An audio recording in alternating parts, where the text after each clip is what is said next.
I remember the night it all began, the night the stars seemed to whisper secrets to the wind. I was just a boy then, watching from the shadows as the elders gathered beneath the great baobab tree in the heart of Mjomba village. Their faces, carved by time and wisdom, were heavy with worry. The chief, Baba Kamal, his deep voice like the distant rumbling of thunder, spoke words that made the air grow thick with unease. The drought has no end, the river is but a trickle, and the gods have turned away from us, he said. We must act before hunger and thirst claim more lives. Silence followed, except for the crackling fire, its embers rising like lost souls. The people of Mjomba knew what had to be done. An offering had to be made to the spirits of the river. It was the old way, the only way, they believed, to bring back the rains. But tradition demanded something great, a life for a life. And this time, fate had chosen Amani. Amani, my sister. She was only 16, yet her spirit was untamed, her laughter like the song of the weaver bird. Her defiance of village customs had always set her apart. When other girls wove baskets, she climbed trees. When they learned to cook, she ran alongside the boys,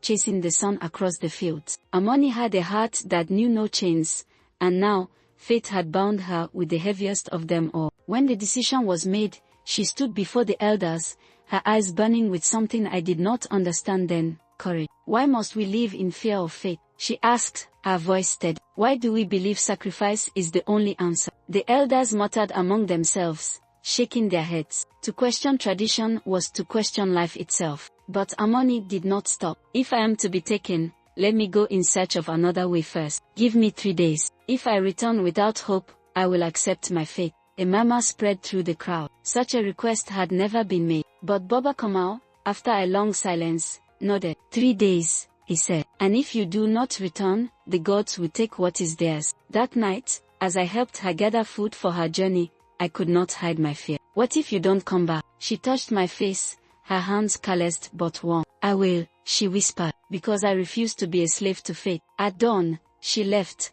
her figure small against the vastness of the dry land. The villagers whispered prayers, some shaking their heads in doubt. I watched, my heart pounding with every step she took away from us. Days passed, the sun burned hotter, and the air grew heavier. Hope faded like mist under the morning sun. By the third evening, the elders gathered once more. The village prepared for the ceremony. Then, a cry rang out. I turned, and there she was, dust-covered, weary, but victorious. Behind her, walking in slow, steady steps, was an old man draped in white robes. His skin was dark as the night, his hair a storm of silver. He carried a staff twisted like the root of an ancient tree. This is Mzi Baraka, Amani announced, her voice raw but strong. A healer, a man of the old ways before the sacrifices. He has seen lands where the drought has ended without the taking of innocent lives. He knows the secrets of the earth. The village held its breath. Mzi Baraka raised his staff, and the air itself seemed to listen. Your rivers do not flow because your land is wounded,